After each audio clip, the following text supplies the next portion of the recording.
Welcome to AdieTalk, where we give you a voice and celebrate your impact. Today we're going to talk about what is going on at the National Assembly in Nigeria. So sit tight, let's discuss what is going on. The National Assembly has become a battleground, and almost every Nigerian is talking about it. Two important people are at the center of this drama: Senator Natasha Akpoti-Uduaghan and Senate President Godswill Akpabio.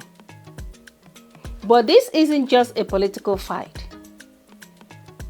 It is a serious accusation from Senator Natasha against the Senate President. And what is it?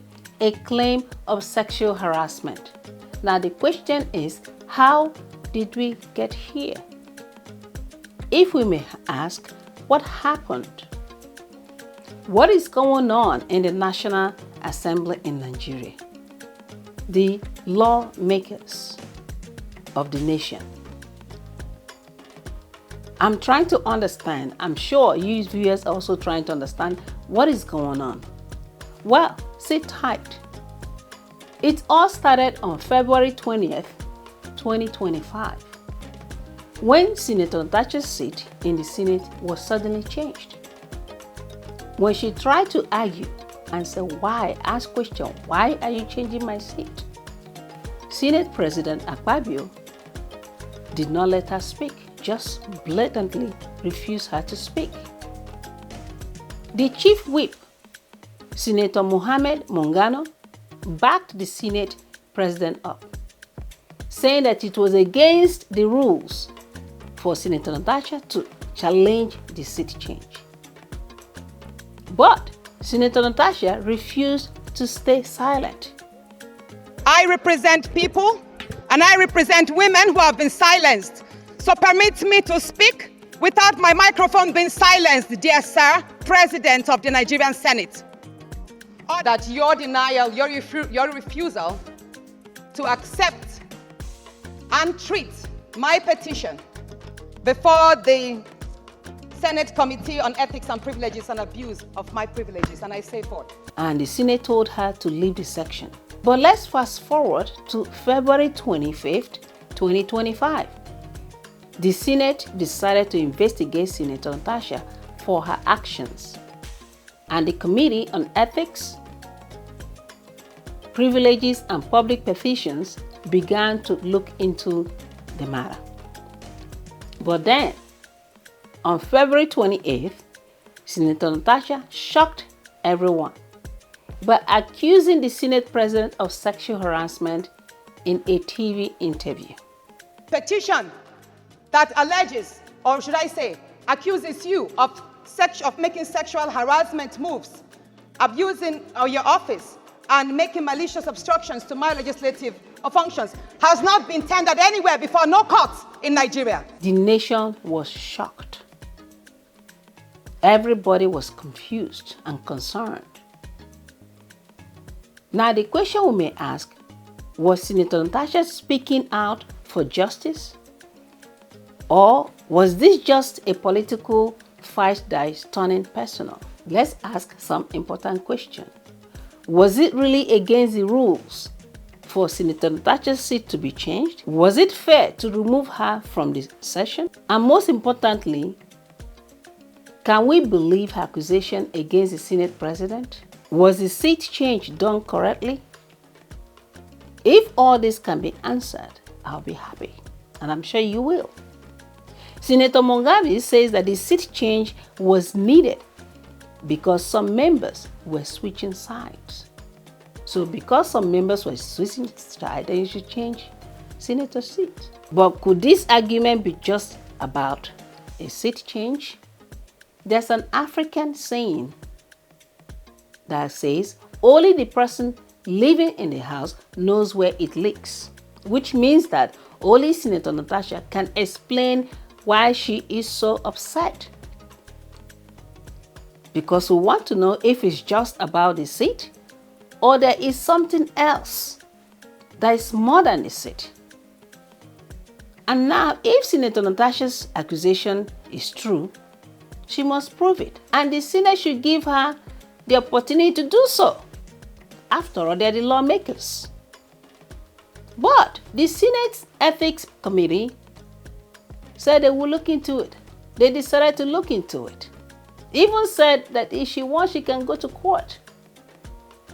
But when things seemed like it was even going crazier, the Senate President's wife, Akpoti-Uduaghan, got involved suddenly. And there's no way a man that is as disciplined as that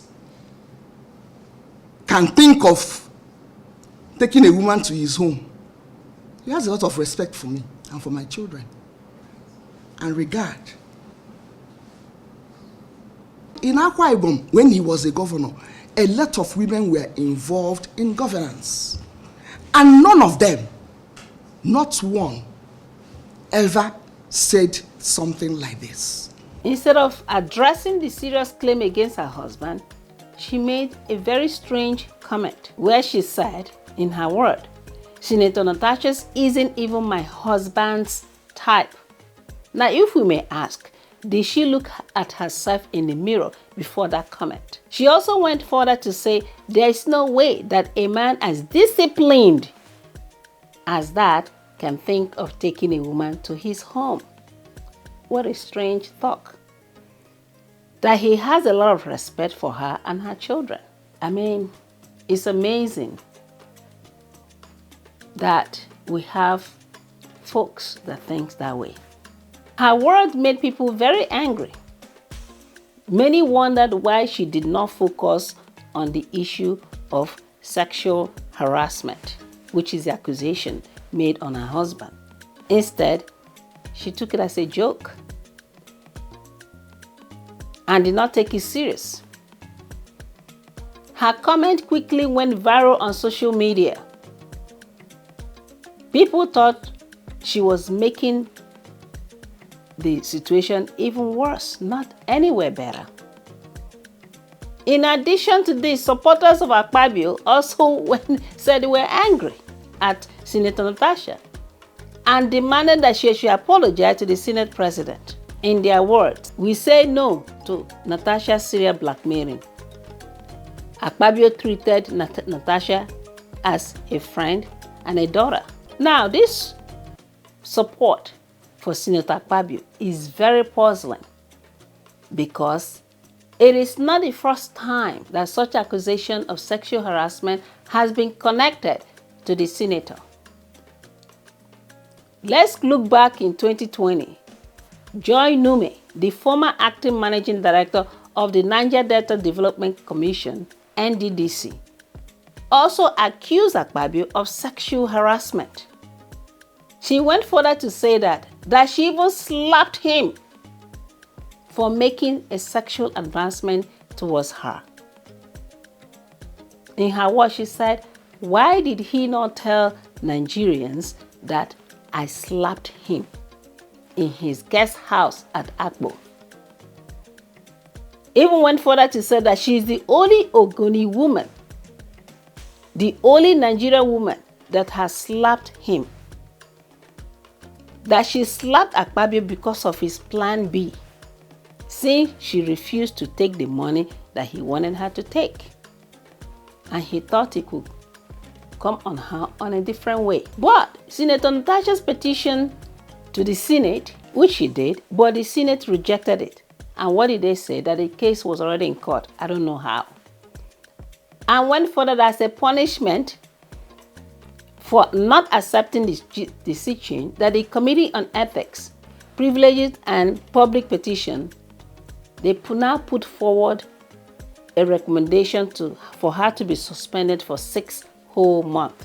Now, 6 months without pay, without security detail, which they're supposed to secure her, make sure that she's safe, put her on official suspension without looking into the matter.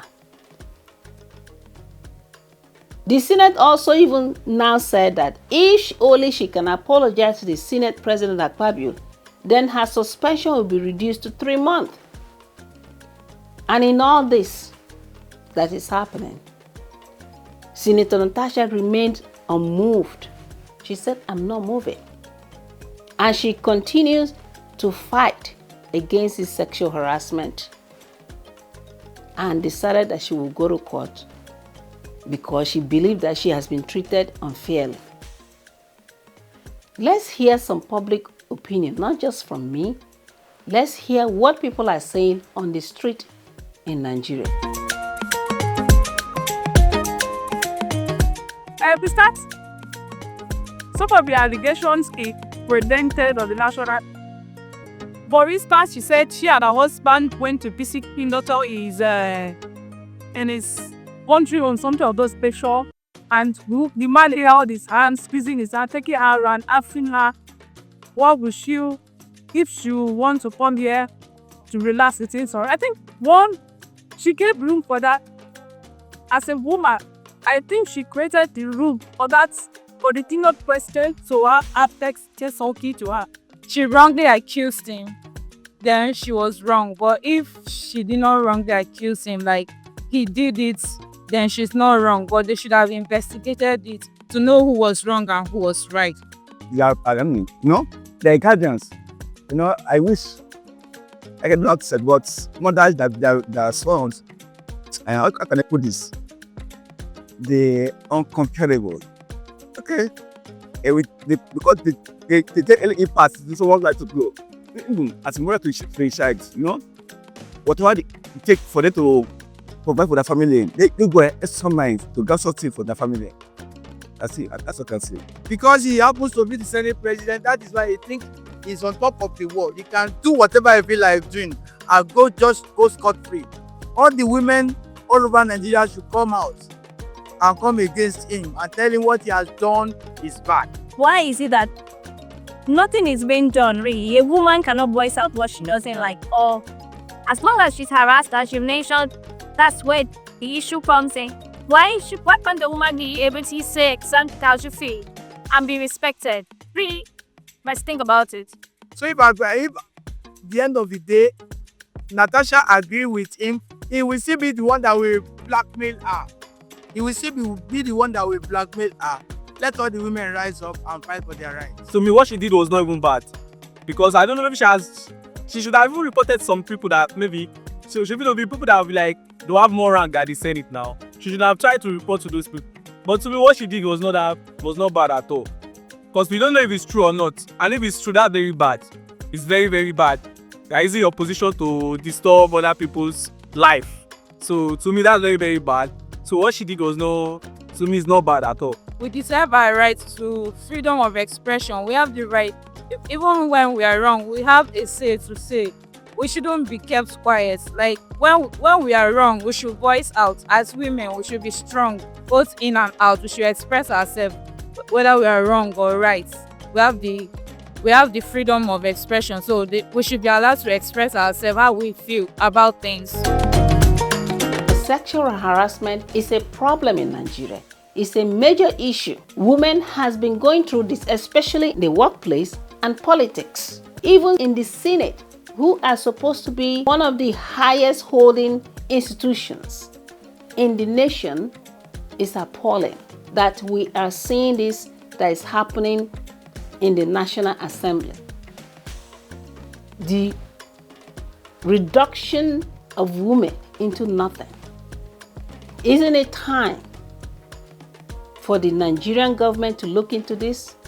Isn't it time for Nigeria as in general, as a society, to respect women? Women are not just the rag that everyone should be stepping on.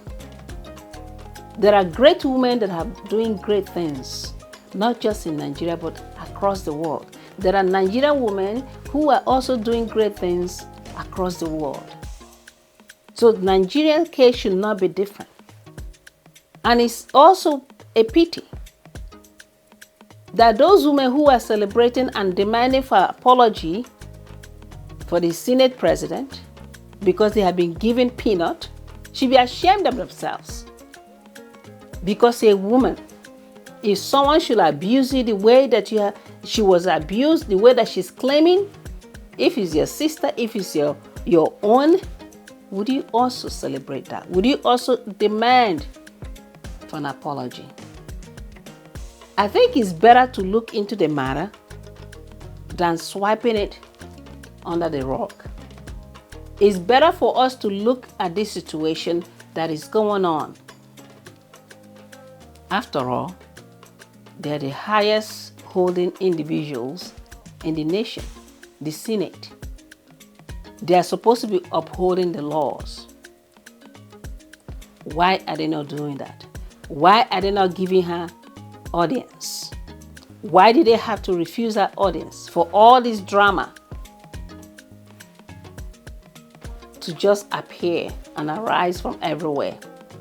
Because the right thing to do was to give her audience instead of trying to shut her down. I think it's enough that women are retaliated when they refuse to sell their body. I believe that this case should be looked into. I believe that women should have the same opportunity, the same right as men. After all, we are doing great things. And I pray and hope that Nigeria will take this further and look into this matter and be more concerned about our girls. It's not just to give birth that we should be known for. It's not just for sexual purposes that we should be known for. Girls have brains. We think, we do everything as the men do. So let's put a stop to women abuse. Let's put a stop for sexual harassment. We have to move on to the next chapter in nation building, in women participating in nation building. Until we meet again, my followers. Thank you for watching the AdieTalk. Thank you for following us. Subscribe, comment, view. There are many things that you can see on our platforms across the social media. We're pushing out wonderful content about everything about Africa. So do not hesitate to subscribe and follow us.